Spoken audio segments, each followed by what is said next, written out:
오늘은 2023년 1월 31일 성요한 보스코 사제 기념일입니다. 성부와 성자와 성령의 이름으로 아멘. 마르코가 전한 거룩한 복음입니다. 그때 예수님께서 배를 타시고 건너편으로 가시자 많은 군중이 그분께 모여들었다. 예수님께서 호숫가에 계시는데 야이로라는 한 회당장이 와서 예수님을 뵙고 그분 발 앞에 엎드려 제 어린 딸이 죽게 되었습니다. 가셔서 아이에게 손을 얹으시어 그 아이가 병이 나 다시 살게 해 주십시오 하고 간곡히 청하였다. 그리하여 예수님께서는 그와 함께 나서시었다. 많은 군중이 그분을 따르며 밀쳐댔다. 그 가운데 12해 동안이나 하혈하는 여자가 있었다. 그 여자는 숱한 고생을 하며 많은 의사의 손에 가진 것을 모두 쏟아부었지만 아무 효염도 없이 상태만 더 나빠졌다. 그가 예수님의 소문을 듣고 군중에 섞여 예수님 뒤로 가서 그분의 옷에 손을 대었다. 내가 저분의 옷에 손을 대기만 하여도 구원을 받겠지 하고 생각하였던 것이다. 과연 곧 출혈이 멈추고 병이 나은 것을 몸으로 느낄 수 있었다. 예수님께서는 곧 당신에게서 힘이 나간 것을 아시고 군중에게 돌아서시어 누가 내 옷에 손을 대었느냐 하고 물으셨다. 그러자 제자들이 예수님께 반문하였다. 보시다시피 군중이 스승님을 밀쳐대는데 누가 나에게 손을 대었느냐 하고 물으십니까? 그러나 예수님께서는 누가 그렇게 하였는지 보시려고 사방을 살피셨다.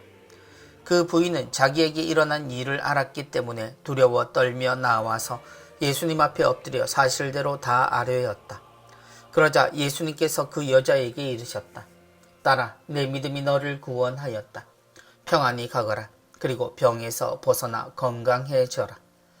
예수님께서 아직 말씀하고 계실 때 회당장의 집에서 사람들이 와서는 따님이 죽었습니다. 그러니 이제 스승님을 수고롭게 할 필요가 어디 있겠습니까? 하고 말하였다. 예수님께서는 그들이 말하는 것을 곁에서 들으시고 회당장에게 말씀하셨다. 두려워하지 말고 믿기만 하여라. 그리고 베드로와 야고보와 야고보의 동생 요한 외에는 아무도 당신을 따라오지 못하게 하셨다. 그들이 회당장의 집에 이르렀다. 예수님께서는 소란한 광경과 사람들이 큰 소리로 울며 탄식하는 것을 보시고 안으로 들어가셔서 그들에게 어찌하여 소란을 피우며 울고 있느냐? 저 아이는 죽은 것이 아니라 자고 있다 하고 말씀하셨다. 그들은 예수님을 비웃었다. 예수님께서는 그들을 다 내쫓으신 다음 아이 아버지와 어머니와 당신의 일행만 데리고 아이가 있는 곳으로 들어가셨다. 그리고 아이의 손을 잡으시고 말씀하셨다. 탈리타 쿰. 이는 번역하면 소녀야 내가 너에게 말한다 일어나라는 뜻이다. 그러자 소녀가 곧바로 일어서서 걸어 다녔다. 소녀의 나이는 12살이었다. 사람들은 몹시 놀라 넋을 잃었다. 예수님께서는 아무에게도 이 일을 알리지 말라고 그들에게 거듭 분부하시고 나서 소녀에게 먹을 것을 주라고 이르셨다. 주님의 말씀입니다. 그리스도님 찬미합니다. 소녀에게 먹을 것을 주라고 이르셨다. 복음 속에는 수많은 기적들이 일어납니다. 오늘 복음 속에서도 두 건의 기적이 등장합니다. 둘 다 우열을 가릴 수 없을 정도로 유명한 사건입니다. 하나는 하혈하던 여인의 손길로 일어난 정말 우연한 사건이고 또 하나는 탈리타 쿰이라는 선언으로 유명한 죽은 소녀를 일으키신 사건입니다. 그런데 우리가 주님의 기적을 대하는 모습을 보면 하나 잊어버리고 많은 중요한 사실 하나를 보게 됩니다. 그 가운데 12해 동안이나 하혈하는 여자가 있었다. 복음 속 이야기에는 늘 등장인물이 있습니다. 모든 이야기가 그렇듯 이야기 속에는 주연과 조연이 있기 마련입니다. 신앙인들에게 언제나 주연은 주님인 듯 보입니다. 그리고 그 아픈 이들은 예수님의 은총을 입게 됩니다. 곧 기적의 대상들인 셈입니다. 그들은 늘 조연입니다. 하혈하는 여자나 죽어버린 소녀도 말입니다. 딸아, 내 믿음이 너를 구원하였다. 그런데 복음은 주님을 중심으로 적힌 글은 분명하지만 그렇다고 주님이 늘 주연은 아닙니다. 사실 모든 기적과 표징 사건들은 그 주인공은 주님이 은혜를 베푸신 당사자들입니다.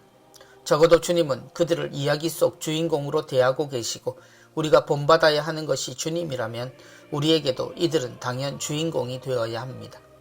그래야 주님이 어떻게 사셨는지 말씀하셨는지를 우리가 받아들일 수 있게 됩니다. 아니라면 우리는 그들을 부러워하는 목격자나 아니면 그들과 우리를 비교하는 부러워하는 이가 되고 맙니다. 소녀에게 먹을 것을 주라고 이르셨다.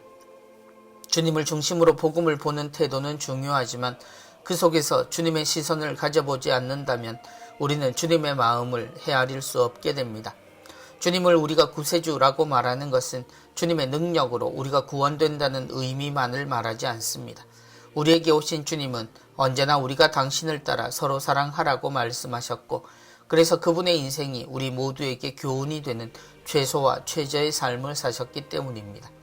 우리 중 누구도 주님과 같은 처지에서 행복을 논하려 하지 않지만 주님은 그런 처지에서 끝까지 우리에게 행복의 비밀을 알려주셨습니다.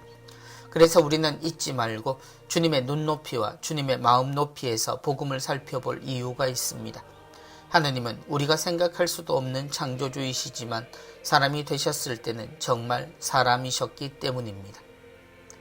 성부와 성자와 성령의 이름으로 아멘.